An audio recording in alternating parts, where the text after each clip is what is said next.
y estamos protegidos por eso.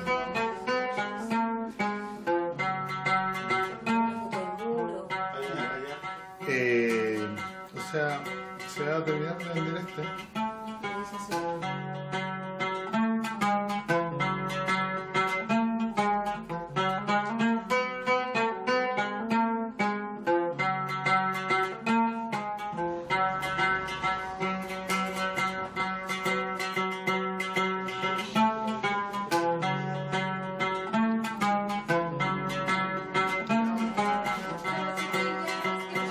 Construyendo los sueños de muchos y muchas de tener acceso a una vida digna, pero también a la vivienda propia. Un abrazo.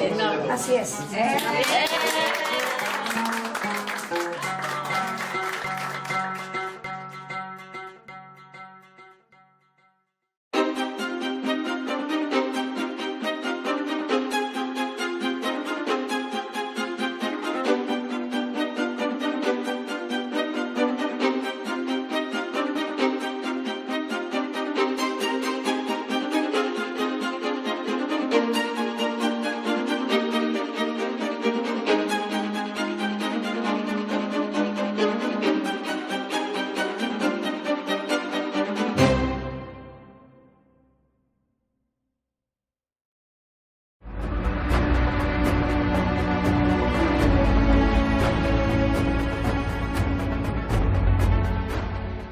Soy Daniel Jadwe, chileno de origen palestino, nacido como tantos otros palestinos del mundo en la diáspora.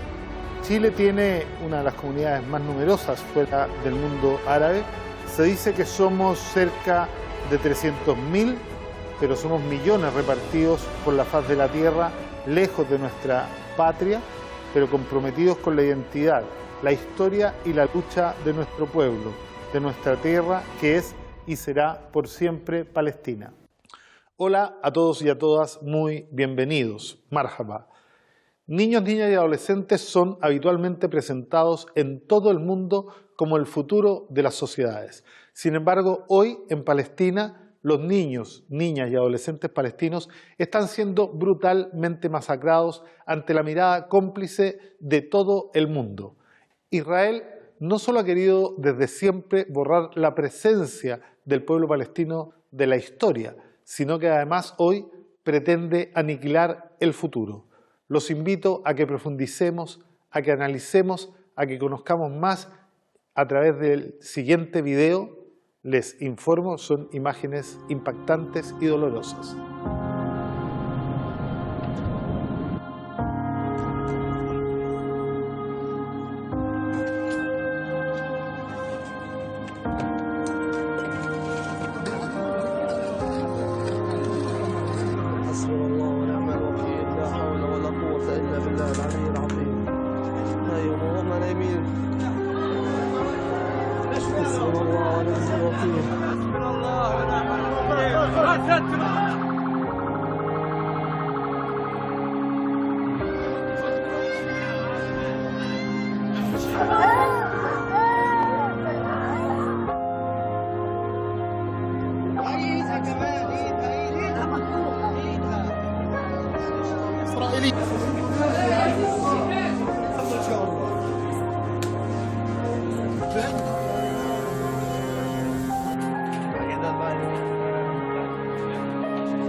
Lamentablemente lo que acabamos de ver no son hechos aislados, forman parte de una política sistemática, histórica, permanente de Israel que lleva asesinando niños palestinos durante la intifada, cotidianamente en los campamentos de refugiados palestinos, encarcelando niños menores de 15 años durante toda la historia de la ocupación.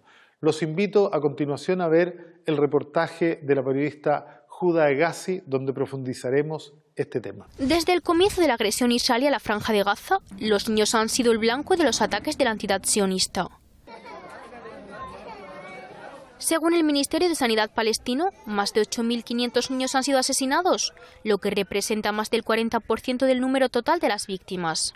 Asimismo, más de 7.000 víctimas se encuentran hasta el momento bajo los escombros, de los cuales el 70% son menores.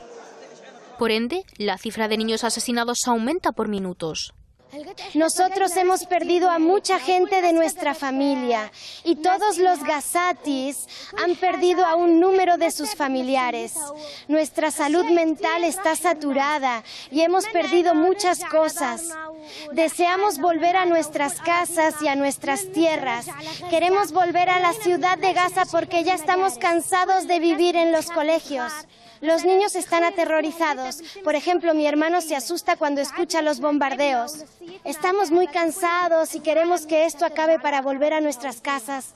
La ocupación israelí controla las cantidades y la calidad de la ayuda humanitaria que entra en la franja y la utiliza como arma para matar de manera indirecta a los gazatíes. Por eso, más del 80% de la población gazatí sufre de hambruna y hay días en los que no encuentran nada con lo que alimentarse. Además, la poca comida que se encuentra en la franja pertenece al mercado negro con unos precios excesivamente altos y que no pueden comprar los gazatíes. No aguantamos más. Toda nuestra vida se ha convertido en hacer colas. Para conseguir comida tenemos que hacer cola. Para llenar agua hay que esperar colas muy largas, incluso para ir al baño. Hay días que estamos todo el día haciendo cola. Estamos muy cansados. Nuestra vida se ha convertido en una pesadilla. Incluso mi hermano desea comer chocolate y galleta y no podemos traérselo. Ya basta, estamos cansados, basta ya. No hay nada, la situación es muy difícil. Yo deseo comer muchas cosas y no encuentro nada para comer. Y los precios son muy caros y no podemos comprarla todos los días. Queremos que los precios vuelvan a su normalidad para que podamos comprar comida para comer y poder alimentar a nuestras familias. A pesar del miedo y el temor en el que vive esta población, además de las condiciones infrahumanas a las que están sometidos, aseguran que están dispuestos a resistir y luchar contra el enemigo israelí, por tratar de liberar al-Quds, la mezquita de Al-Aqsa, y expulsar al ocupante de las tierras palestinas. Nosotros llevamos aquí en Rafah más de 30 días resistiendo. Hoy me levanté a la noticia de que mi familia había muerto y que nuestro barrio en la zona norte había sido totalmente destruido y todas nuestras viviendas han sido destruidas y nuestra familia ha muerto. Pero todos estamos a favor del Al-Aqsa y damos nuestras sangres y nuestras vidas para liberarla. El objetivo del régimen israelí al atacar deliberadamente a los niños palestinos es subyugar al pueblo palestino y acabar con su esperanza de vivir libres de la ocupación israelí. Lo único que desean los gazatíes en este momento es acabar la guerra y poder volver a sus tierras y sus viviendas con la victoria de la resistencia palestina. Con los continuos ataques israelíes a viviendas civiles, además de hospitales y colegios para los refugiados, el número total de niños que ha asesinado el régimen de Israel en la Franja de Gaza ha superado el 40% de las víctimas totales. Estos crímenes también han ocasionado que más del 90% de los niños gazatíes sufran trastornos y traumas psicológicos. Huda Hegazi, Hispan TV, Gaza, Palestina. La situación que hemos presenciado es verdaderamente catastrófica y ya nadie en el mundo la puede negar. Sin embargo, la bancarrota ética y moral de Occidente, de las potencias occidentales y de todos aquellos que de una u otra manera apoyan el genocidio israelí o simplemente hacen la vista gorda y miran hacia otro lugar para no presionar a Israel y a Estados Unidos a detener la masacre, están haciendo de los supuestos valores universales de Occidente solo un pésimo chiste.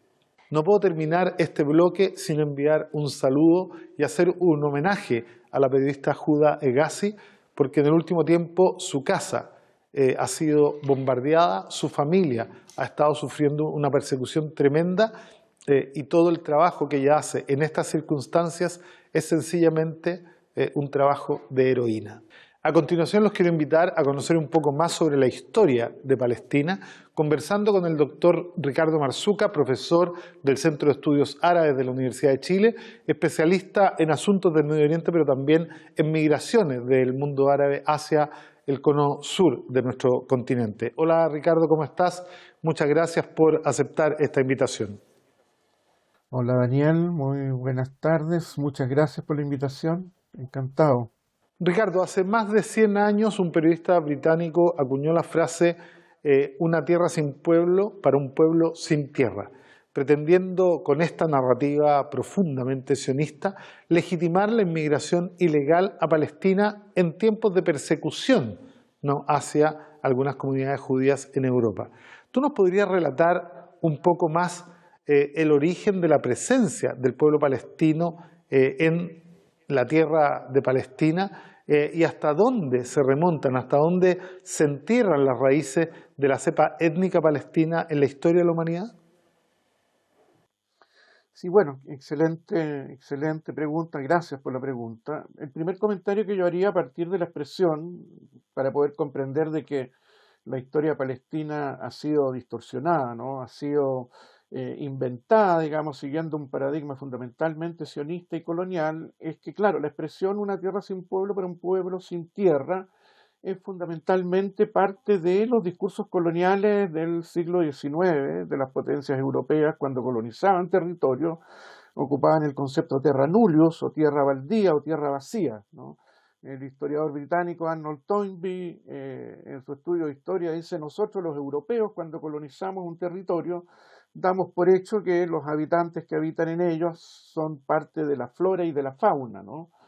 Se niega la existencia de las poblaciones originarias y es lo que han vivido, así como lo ha vivido el pueblo palestino, lo han vivido todas las poblaciones y los pueblos originarios de Asia, África y América, digamos, ¿no? Entonces, la invisibilización, ¿no?, o muchas veces lo que ocurre y lo vemos hoy en día en los discursos sionistas en el genocidio que se está cometiendo en Gaza es, ¿no es cierto?, también acompañar esto con lo que es la deshumanización o animalización del otro. Dicho eso, me parece que es clave e importante remitirnos a la historia antigua de Palestina, ¿no? No vamos a reconstruirla completa, pero sí es clave dar cuenta de que en la zona de Palestina hay desde muy antiguo, ¿no?, centros urbanos que se fueron creando prácticamente en la Edad del Bronce, que, ¿no?, la historia eh, eurocéntrica sobre la cual se construye, digamos, la arqueología bíblica, sobre la que se pretende imponer un discurso y una narrativa que elimina, ¿no?,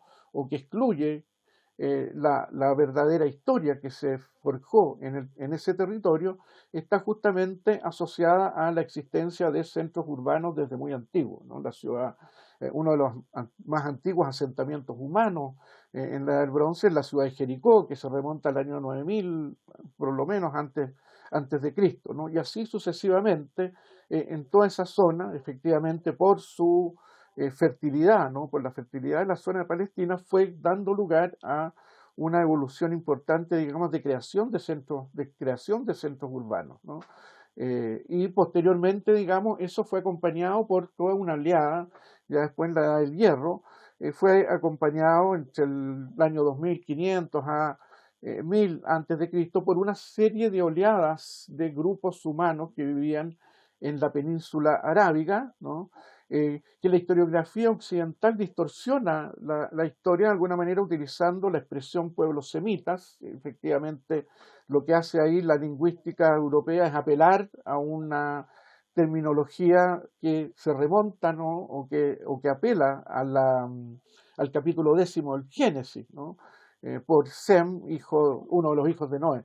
Entonces, es importante dar cuenta de que el sustrato que va a habitar la zona de Palestina está fundamentalmente asociado a los llamados pueblos semitas, que desde mi perspectiva debiéramos denominar los pueblos arábigos, puesto que su origen es la península arábiga, y ahí tenemos pueblos desde muy antiguos, ¿no? Los acadios, los arameos, los cananeos, ¿no? Canaán fue conocida también en la zona de Palestina y posteriormente también los hebreos, porque no existe conexión alguna entre los antiguos hebreos que fueron parte de este movimiento complejo de la historia, que también estuvieron en cierto periodo también habitando el territorio y obviamente después también los fenicios y otros pueblos más que conformaron un todo complejo que fueron dando lugar a una dinámica, digamos, muy asociada a lo árabe desde la antigüedad, ¿no?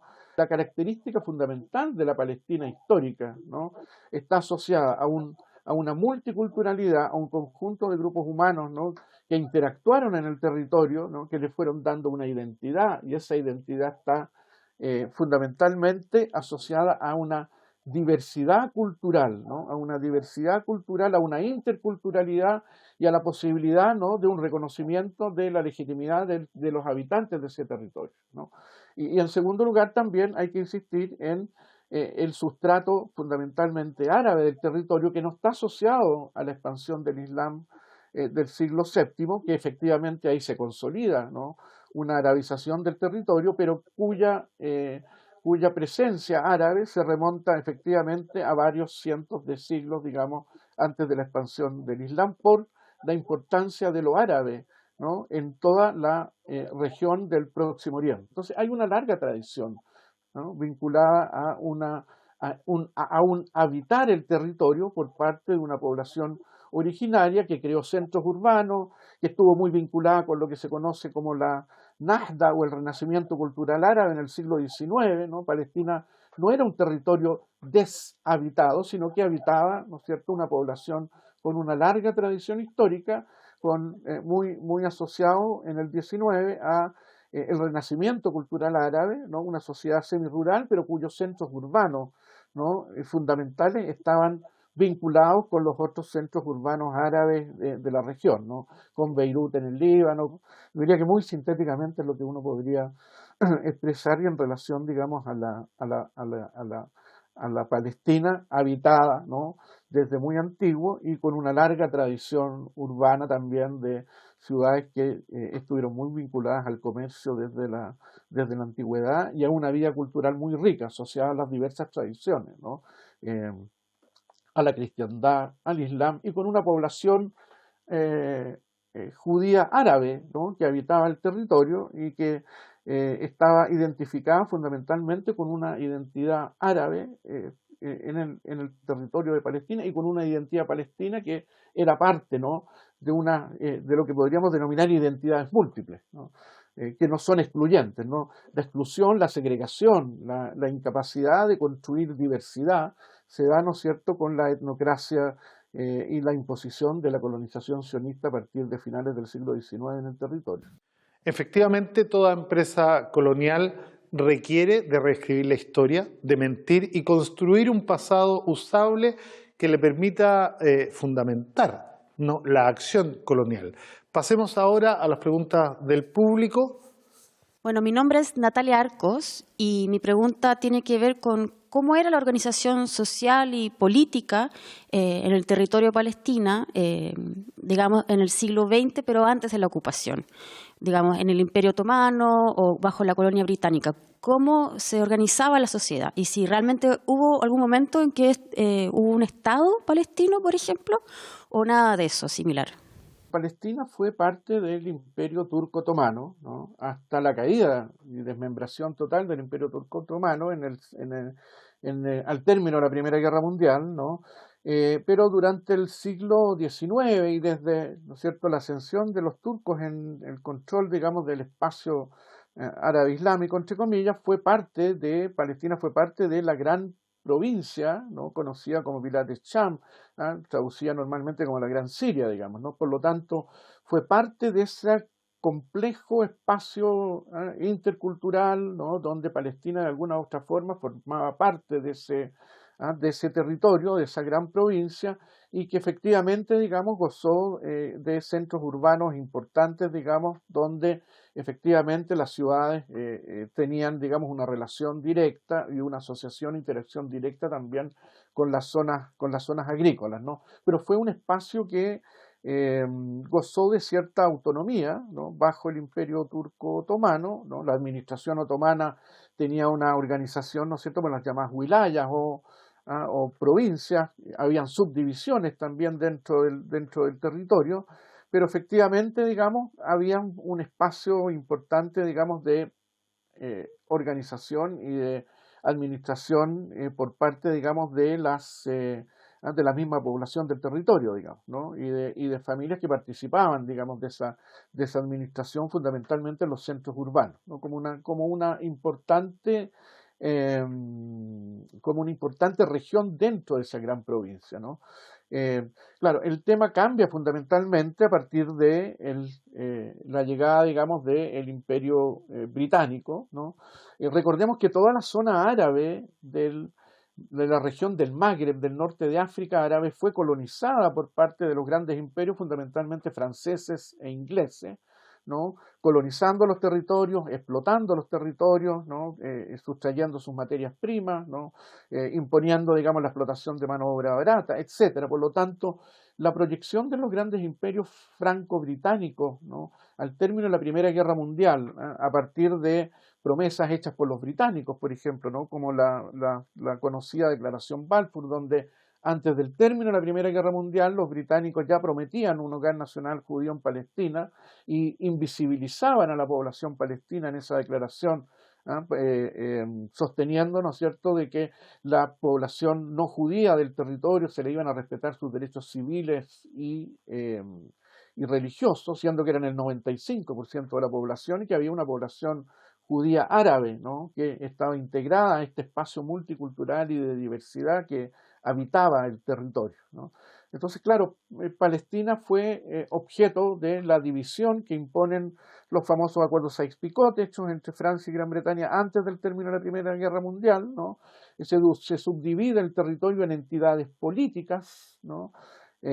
Siria, el Líbano, se crea el Principado de Transjordania, Palestina, Transjordania e Irak quedan bajo mandato británico y es el mandato británico sobre Palestina, ¿no?, que impone una rigurosa administración militar, ¿no?, que comienza a facilitar para dar cumplimiento a la promesa que había hecho, ¿no?, al movimiento sionista en Gran Bretaña dirigido por Lionel Rothschild, ¿no?, vinculados también a los intereses económicos de la región, ¿no? Por lo tanto, en Palestina se va a imponer, ¿no?, un sistema de segregación, de exclusión y los primeros, ¿no es cierto?, elementos vinculados a un sistema de apartheid a partir de los colonos que llegan de Europa, ¿no?, huyendo por el fenómeno antisemita, que es un fenómeno fundamentalmente europeo, ¿no? Los árabes, así como los palestinos y los habitantes de la región, tienen un origen vinculado, ¿no?, al concepto de semita o arábigo, digamos, cuyo sustrato de población fundamental tenía sus raíces en, como planteaba, digamos, en un comienzo de la exposición, en la península arábiga. Entonces hay una imposición de un régimen militar que va a facilitar la colonización del territorio por parte de una ideología que está vinculada, ¿no?, a los intereses coloniales fundamentalmente en la zona, en el territorio de Palestina, ¿no? Theodor Herzl, fundador del movimiento sionista, en su texto, el libro el Estado judío, planteaba, señalamos nosotros, ¿no es cierto?, una avanzada de Europa contra el Asia, una avanzada de la civilización contra la barbarie, ¿no? Por lo tanto, el sionismo tiene incorporado, ¿no?, tanto en su discurso como en su acción, un modus operandi colonial que implica, ¿no es cierto?, la imposición de un etnocentrismo en el territorio que va a ir excluyendo, desplazando, ¿no?, a la población originaria del territorio con el objetivo de fundar un Estado que esté en función de los intereses de Gran Bretaña en el periodo que va entre el término de la Primera Guerra Mundial hasta la Nakba y la expulsión de más de la mitad de la población del territorio y la desaparición de Palestina del mapa en 1900, ¿no es cierto?, 47-1948, ¿no? Por lo tanto, efectivamente hay un contraste, ¿no?, de lo que era Palestina y de la riqueza de su sociedad, de su interculturalidad, de desarrollo de su agricultura. Palestina no era un desierto, ¿no es cierto?, ni un territorio baldío ni vacío, era una sociedad con un conjunto de elementos, ¿no es cierto?, importantes en el desarrollo cultural, económico, político, en el sentido, ¿no es cierto?, de entidades importantes administradas participativamente por la población originaria y cuya fractura fundamental se da con la llegada de la colonización europea, ¿no?, bajo la figura de los mandatos otorgados por la Liga de las Naciones, que fue una parte, ¿no es cierto?, de el discurso orientalista, ¿no? Y citemos aquí al pensador palestino Edward Said, que tiene que ver con esta distinción del mundo entre supuestamente un occidente civilizado, racional, científico, amante de la paz, democrático, frente a un Oriente fundamentalmente árabe islámico, violento, fanático, irracional,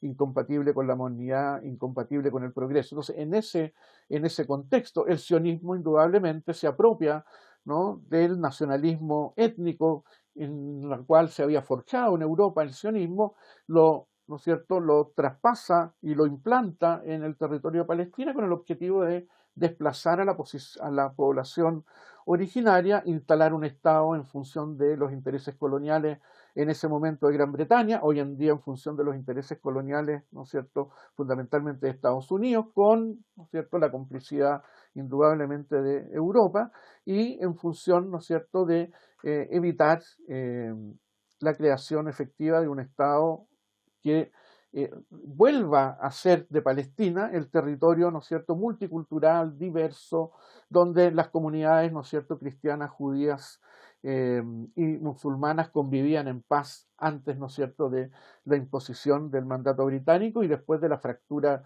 que se da, digamos, bajo la Nakba en Palestina. Dale, Ricardo, vamos a la segunda. Buen día, mi nombre es Agustín Maturana y al igual que usted y mi compañera, voy a proceder haciéndole una pregunta a Ricardo. Ricardo, ¿qué consecuencias ha traído la aparición del sionismo al panorama geopolítico de la región? Bien, bueno, las consecuencias para la región, ¿no?, desde el punto de vista geopolítico, desde el punto de vista cultural, desde el punto de vista de la convivencia de los estados árabes, ¿no es cierto?, de la región, ha sido, ¿no es cierto?, efectivamente un desastre. Primero un desastre para, ¿no es cierto?, y una catástrofe, ¿no?, como lo denomina la palabra Nakba en árabe, ¿no?, para la sociedad palestina, que ha desaparecido Palestina del mapa, que se ha impuesto un Estado efectivamente de corte etnocéntrico, ¿no es cierto?, monorreligioso, homogenizador, que pretende, digamos, importar e imponer una sociedad de carácter colonial, ¿no?, que ha excluido, segregado y convertido el territorio de Palestina en un espacio, ¿no es cierto?, fundamentalmente de apartheid, ¿no?, llevando a cabo un proceso permanente de limpieza étnica. La Nakba no solamente lo que ocurrió en 1948 con la expulsión de la población palestina, sino que es un proceso continuo, ¿no?, cuya etapa final estamos viendo con el genocidio que se está cometiendo en Gaza y con la limpieza étnica, ¿no es cierto?, un proceso continuo, ¿no? Hay un sociólogo israelí que es Baruch Kimmelding que habla de politicidio, ¿no? Destruir, ¿no?, la existencia política, social, cultural, económica de la sociedad palestina para reemplazarla efectivamente, ¿no?, por un Estado colonial.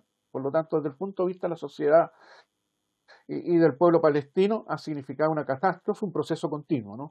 Desde el punto de vista de la geopolítica, ¿no?, indudablemente que el Estado de Israel responde, ¿no?, como lo planteaba Teodoro Herzl en un comienzo, a la necesidad, ¿no es cierto?, para los grandes intereses coloniales y para el imperialismo de tener un Estado, ¿no es cierto?, que sea el hegemón en la región y que de alguna u otra manera resguarde los intereses, ¿no es cierto?, económicos y políticos, ¿no es cierto?, y geopolíticos del control de la región del mundo árabe, ¿no? Eso ha implicado también romper una dinámica propia de convivencia entre los estados árabes, intentar desarabizar el espacio árabe, suplantar la noción de mundo árabe por una noción de Medio Oriente, donde Israel se convierta en el hegemón, ¿no?, y de alguna otra manera con una política de puertas abiertas, ¿no?, con los estados árabes de alguna manera, ¿no es cierto?, para convertirse, digamos, en el gran proveedor de tecnologías, armamentos, ¿no?, y ciberseguridad que ha tratado de seducir a los estados de la región. Entonces, en ese sentido, se impone ahí un Estado, y es el proyecto que se pretende concluir en esta última final etapa de la Nakba, de excluir y destruir definitivamente la sociedad palestina y tener un Estado hegemón que controle la región y que los estados árabes, ¿no es cierto?, actúen servicialmente en función de los intereses del sionismo de Israel y obviamente, ¿no es cierto?, de la potencia que lo respalda, que es Estados Unidos, ¿no?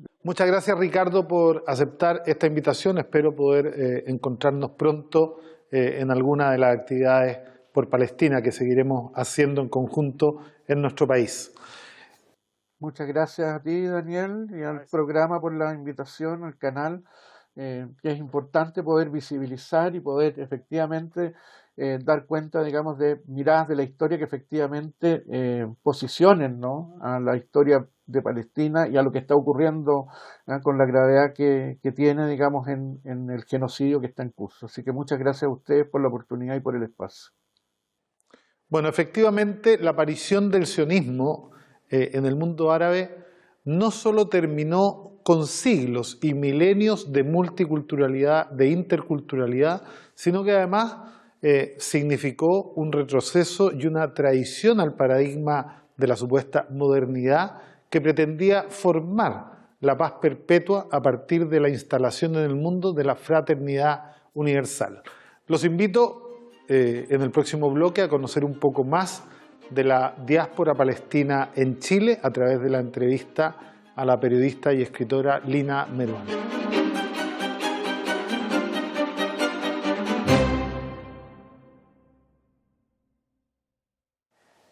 Bien, ya estamos de vuelta y en este bloque vamos a conocer un poco más sobre la diáspora palestina, esta gran comunidad que existe fuera del mundo árabe, a través de entrevistar a una profesora de literatura y escritora chilena de origen palestina que nos acompaña. Les presento a Lina Meruane, muchas gracias por estar aquí y los invito a ver un video para que conozcamos algo más de Lina.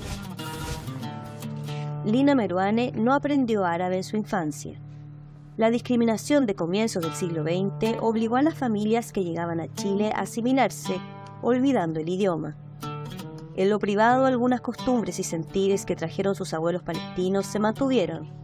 La comida, la historia, la necesidad de regresar a su tierra.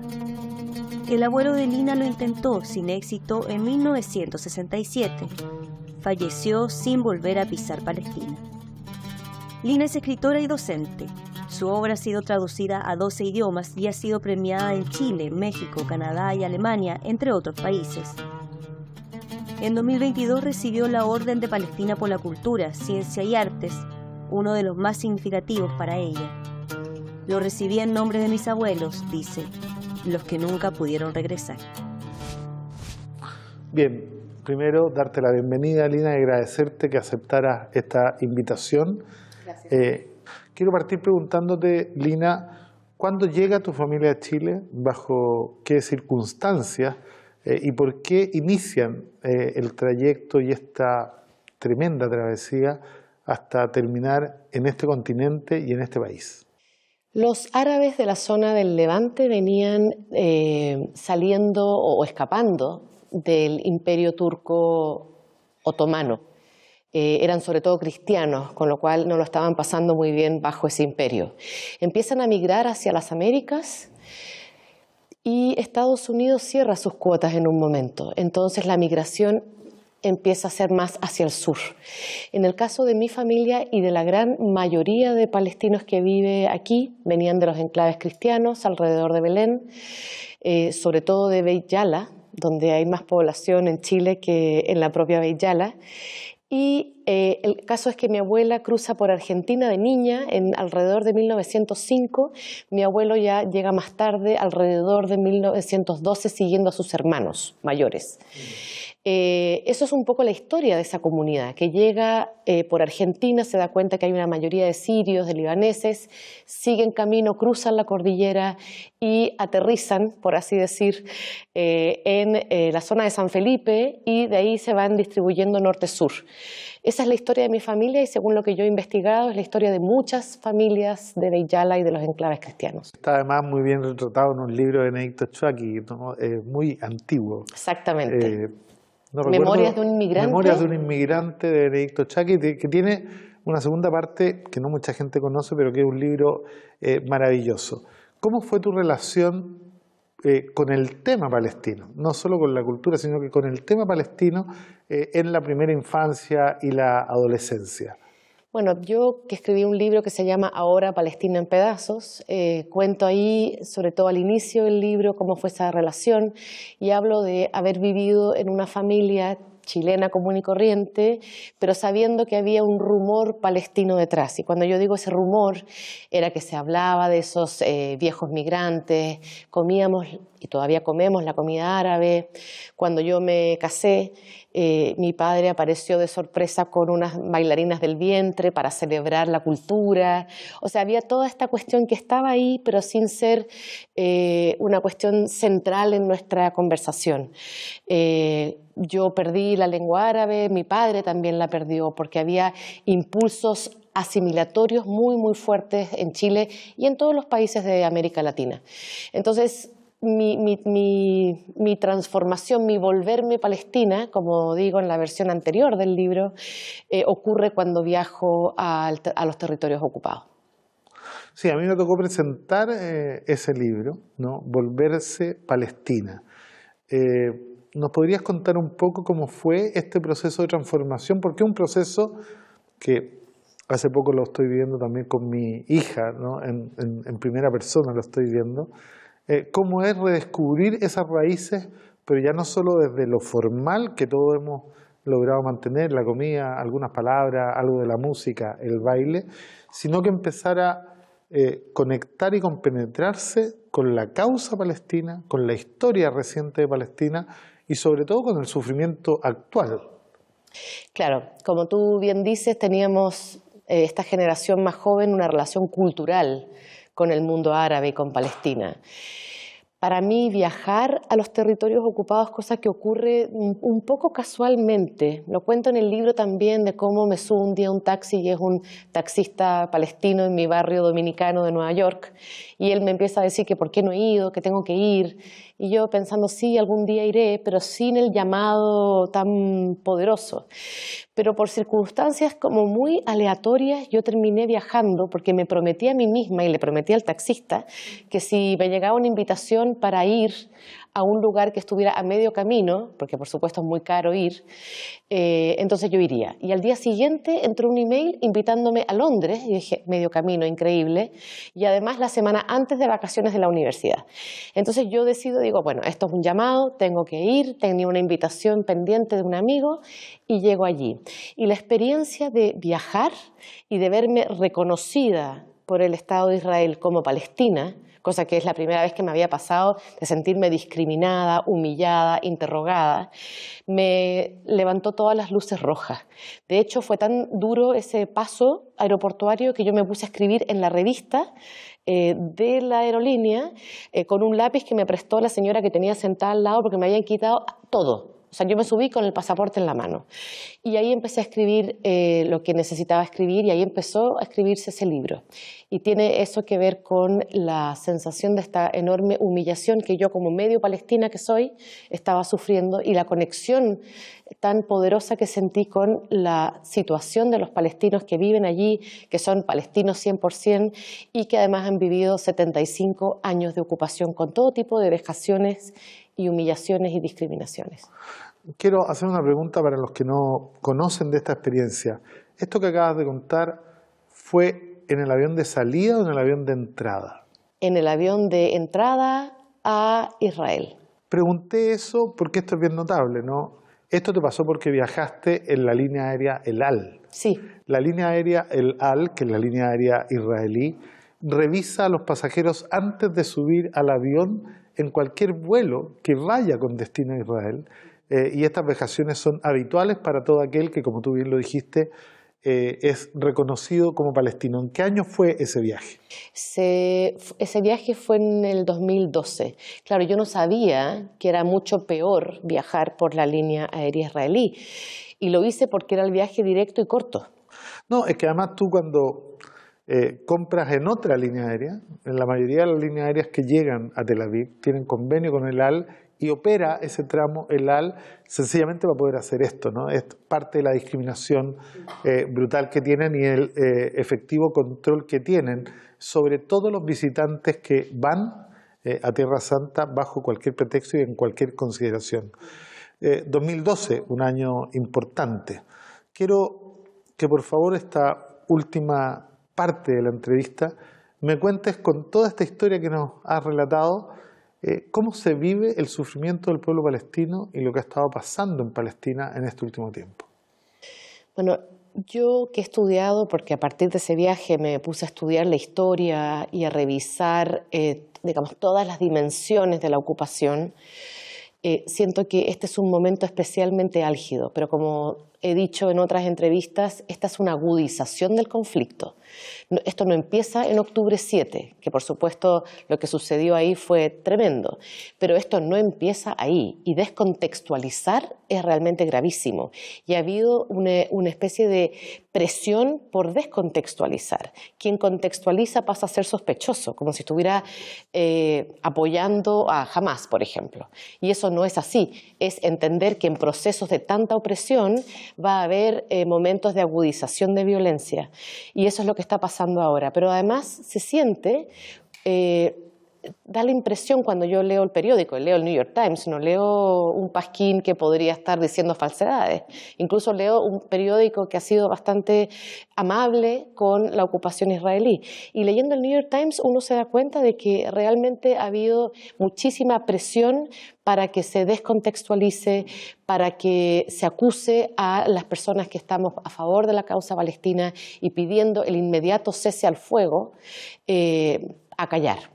Por ejemplo, leo en la prensa que, y estoy hablando ahora de la diáspora, ¿no? La situación, la sabemos, es realmente brutal, hay 20.000 muertos, más de 20.000 muertos, miles de desaparecidos debajo de los escombros, miles de niños muertos, escasez de agua, de comida, de medicación. Entonces, realmente la situación es muy violenta, pero cuando se mira lo que puede hacer la diáspora, también hay una presión muy, muy grande para evitar que esto siga. Las universidades norteamericanas, donde yo trabajo, están siendo acosadas para que eviten las manifestaciones pro-palestinas, para que eviten las llamadas al cese al fuego, para que eviten las peticiones de la solución, la llamada solución de los dos estados, que realmente se ve dificilísima.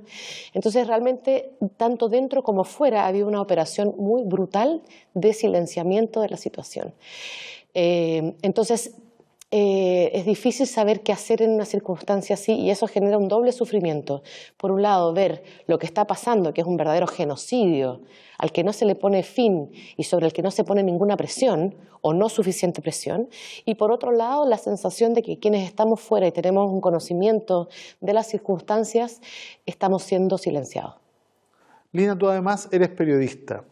¿Cómo has evaluado el rol de los medios a nivel global y en particular en Estados Unidos, ¿no?, que juega un rol fundamental no solo como coadyuvante y cómplice del genocidio, sino que como principal impulsor? En nuestro país vemos que los medios son completamente cómplices. Me ha llamado mucho la atención, por ejemplo, que el Colegio de Periodistas Chilenos no haya hecho una alusión al asesinato de más de 190 periodistas, ¿no?, bajo el fuego israelí en este tiempo. ¿Cuál es tu opinión? ¿Cómo lo lees? Bueno, en efecto, yo fui periodista muchos años antes de convertirme en profesora de literatura y entonces he observado y he seguido observando cómo se mueven los medios en relación con este conflicto histórico. Y sé además por amigos que tengo en otros medios, por ejemplo en la BBC, la presión que está recibiendo ciertos medios para no informar sobre la catástrofe que se está viviendo en Gaza. Incluso para no informar sobre lo que también están sufriendo los palestinos de los territorios ocupados, porque ellos también están sufriendo violencia a manos de los colonos y del ejército israelí. Mucha presión por decir una y otra vez, por ejemplo, que, o sea, como de volver a octubre 7 para marcar ese momento como el inicio de la violencia y de borrar hacia atrás los 75 años de ocupación. Entonces, ahí hay un problema, pero que no es solamente un problema de los medios en sí, sino que también es que hay instituciones israelíes que se dedican a generar mucha presión para que no se informe, o para que siempre se informe como si hubiera un empate. ¿A qué me refiero con esto? Hay una idea que se transmite a través de los medios y que es una operación política y lingüística, que es hacer sentir que están empatadas las dos fuerzas, es decir, que son igualmente fuertes, pero digamos que hay una falsedad, porque Israel es un Estado nombrado como democrático, y Gaza no es un Estado, Palestina no es un Estado, no ha tenido la oportunidad de tener voz y voto dentro del concierto internacional, no tiene la posibilidad de reivindicarse y además jamás es un grupo político y armado también que no ha dejado de tener, o sea, no ha tenido la posibilidad de convertirse en un partido político puesto que no corresponde a una nación. Ahí hay un problema de base, pero es que además Palestina es una nación empobrecida a lo largo de los años. No tienen las mismas posibilidades, no tienen la misma representación, no tienen la misma economía, no tienen la misma educación, no tienen los mismos derechos de salud, no tienen ni siquiera los mismos derechos al agua, que incluso están controlados por Israel. Entonces, hacer parecer como que esta es una situación de empate es realmente faltar a la verdad. Entonces hay que entender que la situación es de un Estado muy poderoso, una de las principales potencias bélicas del mundo, contra una nación, una agrupación de personas que no tiene ni un solo derecho y que ha estado siendo oprimida. Esa cuestión es muy grave y es muy grave que el periodismo no lo ponga por delante en su información. Bueno, sin duda la corrupción mediática y periodística a nivel global juega un rol trascendental en cómo el mundo está leyendo y reaccionando en esta situación. Lina, te quiero dar las gracias por aceptar esta invitación y esperar que muy pronto podamos encontrarnos quizás con un nuevo libro que nos ayude a seguir profundizando el conocimiento sobre la realidad palestina. Muchas gracias. Muchísimas gracias a ti, Daniel. El pueblo palestino resistió la invasión de asirios, persas, babilonios, romanos, el imperio turco, no británicos, norteamericanos. Se levantó contra la ocupación británica que le quiso entregar Palestina a la Organización Sionista Mundial. Se levantó luego contra la intervención norteamericana. Se levantó contra la decisión de Naciones Unidas completamente ilegal de partir el territorio que había habitado desde siempre entre sus habitantes autóctonos y miles de extranjeros que venían de todas partes del mundo. Se levantó con posterioridad, ¿no?, en contra de las masacres permanentes, en contra del Plan Dalet. Se terminó levantando contra la ocupación israelí desde el interior de la tierra en 2 intifadas sucesivas. Lo que estamos viendo hoy día es solo la continuidad de una lucha histórica por la paz, la supervivencia y el derecho a la autodeterminación de los pueblos. Y seguimos estando absolutamente seguros de que los palestinos, la cepa étnica, multicultural, intercultural, absolutamente tolerante de todos los pueblos del mundo, estaba ahí antes de que llegara el primer invasor y seguirá estando después de que se vaya el último. El pueblo palestino es sinónimo de resistencia. Durante toda su historia han resistido y lo seguirán haciendo en el futuro. Este conflicto no tiene y no tendrá jamás una solución militar. La única solución es establecer la paz perpetua y avanzar hacia la fraternidad universal. Y para aquello es indispensable que quienes ostentan el poder entiendan que el poder total lleva a la corrupción total y que por lo tanto debemos establecer un mundo de justicia y paz para todas y todos los seres humanos. Hoy en Palestina, lo hemos dicho hasta el cansancio, levantarse, estudiar, iniciar un negocio, casarse, tener hijos, plantar un olivo, mantener el ganado, cultivar y cosechar un olivo, ¿no?, es sencillamente un acto de resistencia.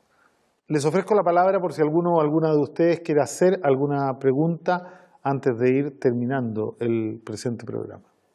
Bueno, mi nombre es Bárbara Navarrete y a propósito de la crudeza de la ocupación sobre jóvenes, niños, niñas y adolescentes, ¿crees que estamos frente a la posibilidad de tener una tercera intifada?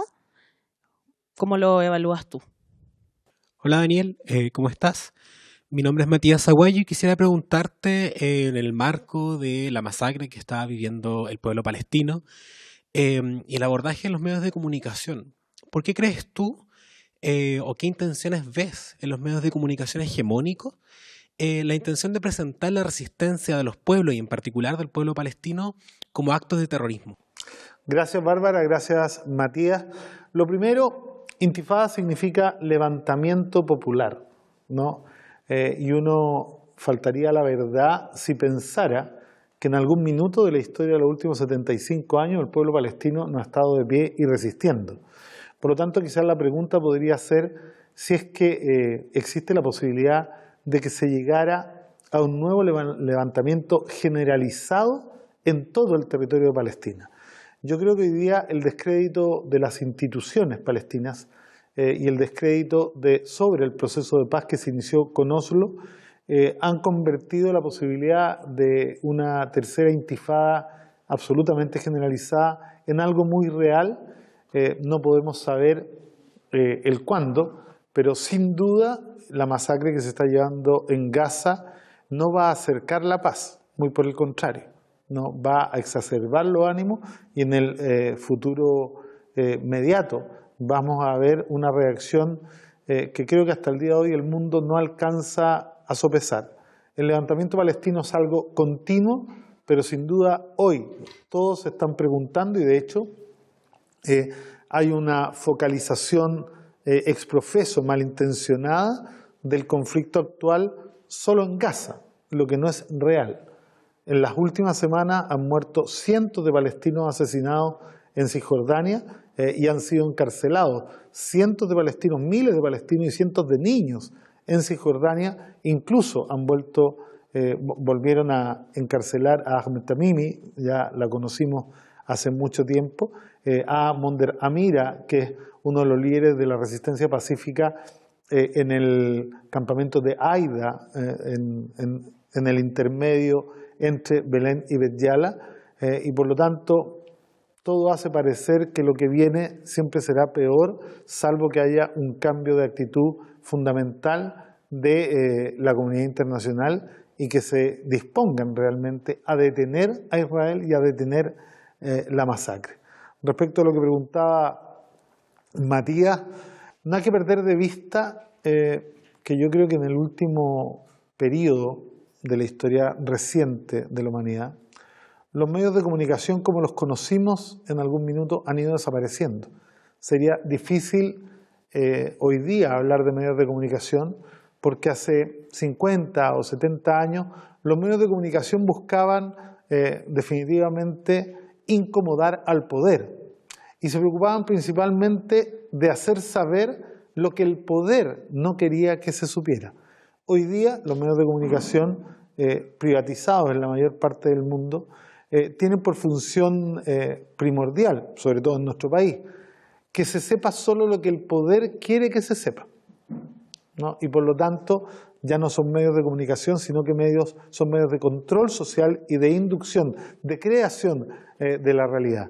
Desde esta perspectiva, con todo derecho, podríamos hablar de que existe una corrupción mediática y periodística generalizada a nivel mundial. Y hoy día ya no existe ni derecho a la información ni libertad de prensa. En nuestro país hemos visto cómo los periodistas que cubrían la revuelta de octubre de una manera lo más objetiva posible, nunca fue totalmente objetiva, fueron sacados de los canales, fueron sacados de los medios de comunicación y esto pasa no solo aquí, sino que en todo el mundo, ¿no? Hay periodistas que han sido despedidas en la BBC y en medios de Europa y por supuesto de Estados Unidos simplemente por tratar de visibilizar el drama palestino. Yo quiero decir muy claramente que aquí de lo que se trata es de una pugna de poder a escala global que hoy día no permite que ningún espacio esté fuera de lo que conocemos como la lucha de clases. Y los medios de comunicación hoy día son parte de esto y claramente están del lado del poder y hoy día no son lo que eran hace 100 años.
Quiero terminar el programa de hoy sencillamente desmitificando el supuesto derecho de las potencias ocupantes a la defensa.